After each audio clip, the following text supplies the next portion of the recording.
कोकस द्वीप समूह को प्रशांत निरोध पहल के तहत सूचीबद्ध किया गया है, जिसका उद्देश्य चीन का मुकाबला करने के लिए अमेरिकी सैन्य स्थिति और बुनियादी ढांचे को बढ़ाना है। चीन तेल शिपमेंट के लिए हिंद महासागर से एक अवरोधक बिंदु के निकट स्थित एक सुदूर ऑस्ट्रेलियाई द्वीप अमेरिकी सैन्य निर्माण के लिए संभावित स्थानों की सूची में शामिल है, जिसका उद्देश्य चीन को रोकना है। अमेरिका का कहना है कि ये द्वीप अमेरिका सेना का समर्थन कर भी सकता है और नहीं भी। आज की इस रिपोर्ट में हम आपको इसी विषय के बारे में बताएंगे, तो आइए जानते हैं कैसे अमेरिका चीन को रोकने के लिए सैन्य स्थिति और बुनियादी ढांचे को बढ़ा रहा है। नमस्कार, मैं यशस्वी जोशी स्वागत करती हूँ आपका यूबीई न्यूज में, जहां हम न सिर्फ खबरें लाते हैं बल्कि उसका बारीक और सटीक विश्लेषण भी करते हैं। अमेरिका हिंद महासागर में चीन को पछाड़ने के लिए एक नया मिलिट्री बेस बनाने की तैयारी में है।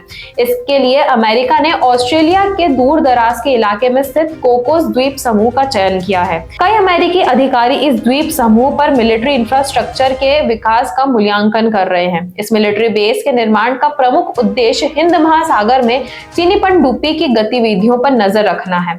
चीन ने हिंद महासागर और प्रशांत महासागर में अपनी नौसेना का काफी ज्यादा विस्तार किया है। इस कारण अमेरिका और उसके सहयोगी देशों के हितों पर संकट खड़ा हो गया है। इसका ताजा उदाहरण फिलीपींस है, जहां अमेरिका सैन्य अड्डा होने के बावजूद चीन अपनी हरकतों से बाज नहीं आ रहा है। कोकस द्वीप समूह ऑस्ट्रेलिया मुख्य भूमि से लगभग 3000 किलोमीटर पश्चिम में स्थित है। ये एक छोटा सा क्षेत्र है जिसकी आबादी सिर्फ 600 है। अपने छोटे आकार के बावजूद मलक्का स्ट्रेट के हिंद महासागर के चोक पॉइंट से निकटता इसे रणनीतिक रूप से काफी अहम बनाती है। इसी चोक पॉइंट से होकर चीन का आधे से ज्यादा तेल आयात होता है। ऐसे में अमेरिका जब चाहे इस द्वीप के माध्यम से मलक्का स्ट्रेट को चोक कर चीन को ऊर्जा जरूरतों के लिए तरसा सकता है। मीडिया रिपोर्ट्स के अनुसार अमेरिका कोकस द्वीप समूह के अलावा फिलीपींस, तिमोर लेस्ते और पापुआ न्यू गिनी जैसे अन्य स्थानों पर भी विचार कर रहा है। इसका उद्देश्य चीनी पनडुब्बी गतिविधि में वृद्धि और भू राजनीतिक तनाव में वृद्धि के जवाब में अमेरिकी सैन्य क्षमताओं और क्षेत्रीय प्रभाव को मजबूत करना है। कोकस द्वीप समूह में मिलिट्री बेस बनाने का खुलासा अमेरिकी नौसेना की हाल ही में प्रकाशित एक टेंडर से हुआ।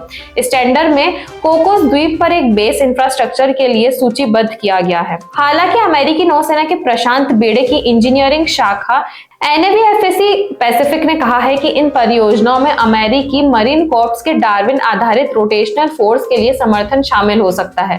और पिछले साल पश्चिमी ऑस्ट्रेलिया विश्वविद्यालय के रक्षा विशेषज्ञ ट्रॉय ली ब्राउन ने इस द्वीप की भौगोलिक स्थिति के रणनीतिक महत्व पर प्रकाश डाला था। उन्होंने कहा था कि कोकोस शानदार होगा क्योंकि यह मलक्का स्ट्रेट्स के पास रणनीतिक रूप से स्थित है। आपके पास मलक्का, सुंडा और लोम्बोक स्ट्रेट्स हैं। उन स्ट्रेट्स की निगरानी करते हुए आप देख सकते हैं कि विशेष रूप से चीनी पनडुब्बियां कहां हैं। अमेरिका ने साल 2023 से ही दक्षिण चीन सागर और उसके आसपास के क्षेत्रों में चीन के दरवाजों पर अपनी सैन्य गतिविधियां और मजबूत करना जारी रखा, जिसमें एयरक्राफ्ट कैरियर्स, न्यूक्लियर सबमरीन्स और बॉम्बर्स तैनात करना, इंटेंसिव क्लोज रिकॉनेसेंस ऑपरेशंस चलाना और संयुक्त अभ्यास करना शामिल है, जिससे चीन अमेरिका संबंधों के लिए बढ़ते जोखिम पैदा हो रहे हैं। वहीं अगर हम बात करें इसमें सिंगापुर जैसे देशों की क्या भूमिका है, तो आपको बता दें कि भारतीय प्रशांत महासागर के चौराहों पर स्थित एक छोटे से द्वीपीय देश के रूप में सिंगापुर का अस्तित्व और समृद्धि हमेशा महासागरों से अटूट रूप से जुड़ी रही है। समुद्री माल ढुलाई हमारे आयात का एक बड़ा हिस्सा है, जिसमें आवश्यक आपूर्ति भी शामिल है। इसी के साथ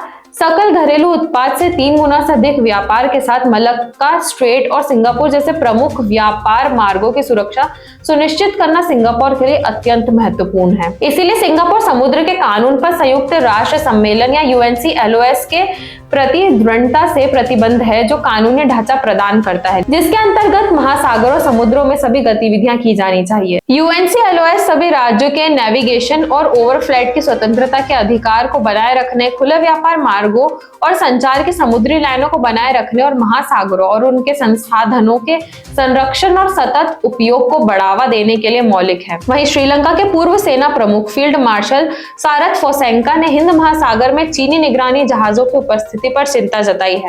उनकी चिंता विशेष रूप से श्रीलंकाई क्षेत्रीय जल क्षेत्र में चीन की उपस्थिति पर है। सारथ फोसेंका ने कहा है कि वह श्रीलंका के क्षेत्र के भीतर किसी भी सैन्य उपस्थिति को मंजूरी नहीं देते हैं। साथ ही उन्होंने यह भी कहा कि मैं अपने देश के जल क्षेत्र या सीमा के भीतर किसी भी सैन्य कर्मी की उपस्थिति को मंजूरी नहीं देता। इसमें भारत की सुरक्षा भावनाओं को प्राथमिकता देनी होगी। एक पड़ोसी होने के नाते हमारा भारत के साथ घनिष्ठ संबंध है। हम क्षेत्र में भारतीय सुरक्षा के संबंधित मुद्दों को अवश्य समझना चाहिए। वहीं ऑस्ट्रेलिया कोकोस द्वीप पर अपने सैन्य बुनियादी ढांचे को भी आगे बढ़ा रहा है और इसी साल द्वीप के हवाई क्षेत्र का विस्तार करने की भी योजना है। अपग्रेड के भारी विमानों को समयोजित करने की मदद मिलेगी, जिसमें P-8A पोसीडॉन भी शामिल है, जो अपनी पनडुब्बी शिकार क्षमताओं के लिए जाना जाता है। इन विकासों के बावजूद ऑस्ट्रेलिया रक्षा बल ने स्पष्ट किया है कि द्वीप पर कोई मौजूदा अमेरिकी निवेश नहीं है। तो यह थी हमारी आज की खास रिपोर्ट और आपको ये कैसी लगी, अपने विचार हमसे जरूर साझा करें। वीडियो को लाइक और शेयर करें, साथ ही चैनल को सब्सक्राइब जरूर करें। यूबी न्यूज आपके लिए लाता रहेगा देश विदेश से जुड़ी ऐसी खबरें। तब तक के लिए धन्यवाद।